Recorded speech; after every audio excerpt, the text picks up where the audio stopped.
Hey everyone, welcome to NCERT easy explanation. आज का जो हमारा टॉपिक है वो है पैनक्रियाज, जो मैंने एनसीईआरटी न्यू एडिशन 23-24 से कवर किया है। तो इसमें जो बहुत ज़्यादा इम्पॉर्टेंट पॉइंट है उसी को मैं यहाँ पे डिस्कस करूँगी। साथ ही साथ मैं कहाँ कहाँ से क्वेश्चन से राइज हो सकते हैं वो सब मैं इस वीडियो में आपको डिस्कस करके दिखाऊंगी। ठीक है, तो चलो वीडियो स्टार्ट करते हैं। पैनक्रियाज क्या होता है? कंपोजिट ग्लैंड होता है विच एक्ट ऑन, क्या करता है? एक्ट करता है किस तरह का? एक्सोक्राइन और साथ ही साथ एंडोक्राइन, यानी कि इसके अंदर दोनों पार्ट होते हैं। जो एंडोक्राइन पैनक्रियाज होता है वो कंसिस्ट करता है किस चीज़ का? आइसलेट ऑफ लैंगरहैंस, तुमने नाम सुना होगा। लगभग 1 से 2 मिलियन आइसलेट ऑफ लैंगरहैंस जो होते हैं प्रेजेंट होते हैं एक नॉर्मल ह्यूमन पैनक्रियाज के अंदर, जो पूरे पैनक्रियाज का लगभग 1 से 2% होता है। ठीक है, पैनक्रियाटिक टिश्यू, फर्ज करो जो अभी जब तुम एमबीबीएस में जाओगे या फिर मेडिकल कॉलेज में जाओगे तो तुम्हें पैनक्रियाज का स्ट्रक्चर पढ़ना है। बहुत हाईलाइट क्वेश्चन रहता है कि right detail notes on pancreas, structure of pancreas, anatomy की तो ये जान है। ठीक है, तो वहाँ पे तुमको पढ़ना रहेगा। तो देखो जो पैनक्रियाज होता है ना उसका स्ट्रक्चर कुछ इस तरह का होता है। ठीक है, इसके पीछे में यहाँ पे आयोटा और मतलब वेना कावा वगैरह प्रेजेंट होता है। तो जो बेसिकली ये आइसलेट ऑफ लैंगरहैंस होता है वो यहाँ पे प्रेजेंट होता है। ये लगभग पूरे पैनक्रियाज का 1 से 2% होता है। ठीक है, तो वही चीज़ यहाँ पे लिखा हुआ है। जो इसमें 2 तरह के मेनली सेल्स होते हैं, एक होता है अल्फा सेल, एक होता है बीटा सेल। अल्फा सेल से निकलता है ग्लूकागोन, बीटा सेल से निकलता है इंसुलिन। ये दोनों हार्मोन्स हैं। ठीक है, जो ग्लूकागोन होता है, पैनक्रियाज से जितने भी हार्मोन्स निकलते हैं उनमें से जो अल्फा और बीटा सेल से जो हार्मोन यानी कि इंसुलिन और पैनक्रिया ग्लूकागोन दोनों ही पेप्टाइड हार्मोन होते हैं। तो ये बात याद रखना है कि ये दोनों पेप्टाइड हार्मोन है। कैसे हार्मोन है? पेप्टाइड हार्मोन से प्ले करता है क्या भाई? तो इंपॉर्टेंट रोल किस चीज़ में?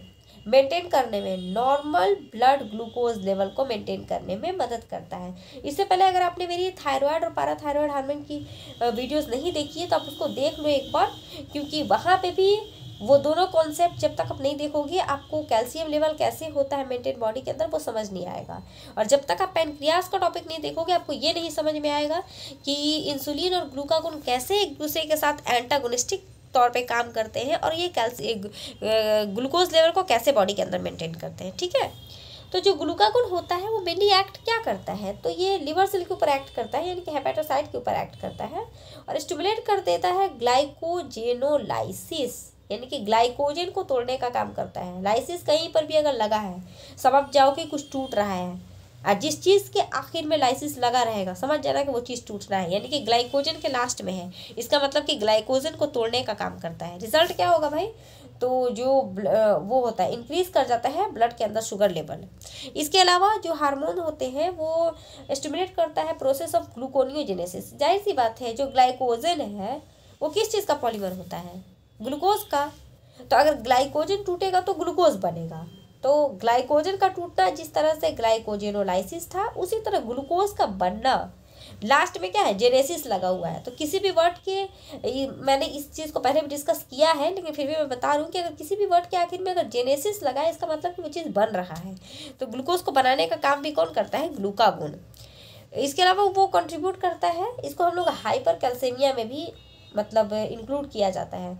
और जो ग्लूकागोन होता है रिड्यूस करता है सेलुलर ग्लूकोज अपटेक को और यूटिलाइजेशन को, इसलिए इसको हम लोग हाइपर कैल्सेमिक हार्मोन भी कहते हाइपर ग्लाइसेमिक हार्मोन भी कहते हैं। ठीक है, तो ये इंपॉर्टेंट है, याद रखना। इसके अलावा क्या है कि जो इंसुलिन होता है वो भी एक पेप्टाइड हार्मोन होता है, एज आई टोल्ड यू। ये प्ले करता है important regulation of glucose homeostasis को मेंटेन करता है। इसके अलावा इंसुलिन जो होता है एक्ट करता है किसके ऊपर? हेपेटोसाइट्स के ऊपर। बेसिकली दोनों ही, ग्लूकागोन और इंसुलिन दोनों ही एक्ट करता है लिवर सेल के ऊपर, लेकिन मेन यहाँ पे डिफरेंस कहाँ पे है कि ये एडिपोसाइट्स के ऊपर भी एक्ट करता है, यानी कि जो एडिपोस टिश्यू होता है, जो लूज कनेक्टिव टिश्यू का पार्ट है उसके ऊपर भी ये एक्ट करता है। टिश्यू वाले चैप्टर में आपने पढ़ा होगा। ठीक है, कनेक्टिव टिश्यू में।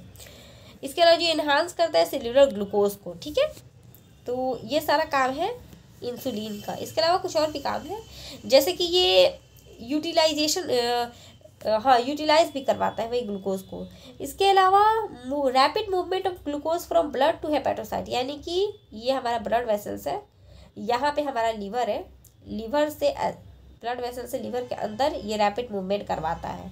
इसके अलावा यहाँ पे मान लो एडिपोज टिश्यू है तो यहाँ से यहाँ पे भी ग्लूकोज को ले जाने का काम इंसुलिन ही करता है।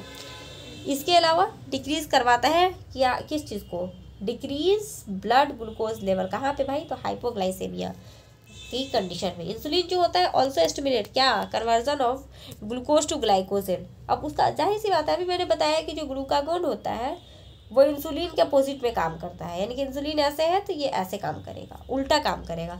तो ग्लूकागोन क्या कर रहा था, तो ग्लाइकोजन को तोड़ रहा था, ग्लूकोज बना रहा था, तो ये उसका उल्टा करेगा, ये ग्लाइकोजन को बनाएगा, ग्लूकोज को कन्वर्ट करेगा उसके अंदर।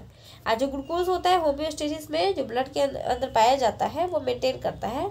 ये दो जो ग्लूकोज हमारे ब्लड के अंदर पाया जाता है ना, उसको यही दोनों लोग मेंटेन करते हैं।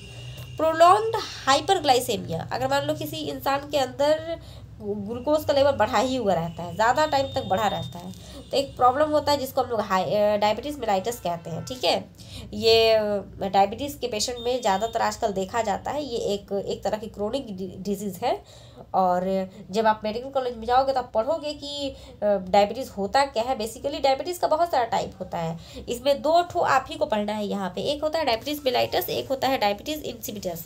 ठीक है, तो यहाँ पे डायबिटीज़ जो मेलाइटस होता है वो यहाँ पे पैनक्रियाज में यानी कि इंसुलिन की वजह से होता है, और इसका आसानी से इलाज अभी पॉसिबल है इंसुलिन की वजह से। आपने बायोटेक्नोलॉजी का चैप्टर जब पढ़ा होगा तो बायोटेक्नोलॉजी का प्रिंसिपल एंड इनहेरिटेंस में बताया गया है, और साथ ही साथ एप्लीकेशन में एक एग्जाम्पल भी दिया गया है कि सबसे पहले जो हार्मोन बना था वो कौन सा बना था बायोटेक्नोलॉजी से, तो वो इंसुलिन था।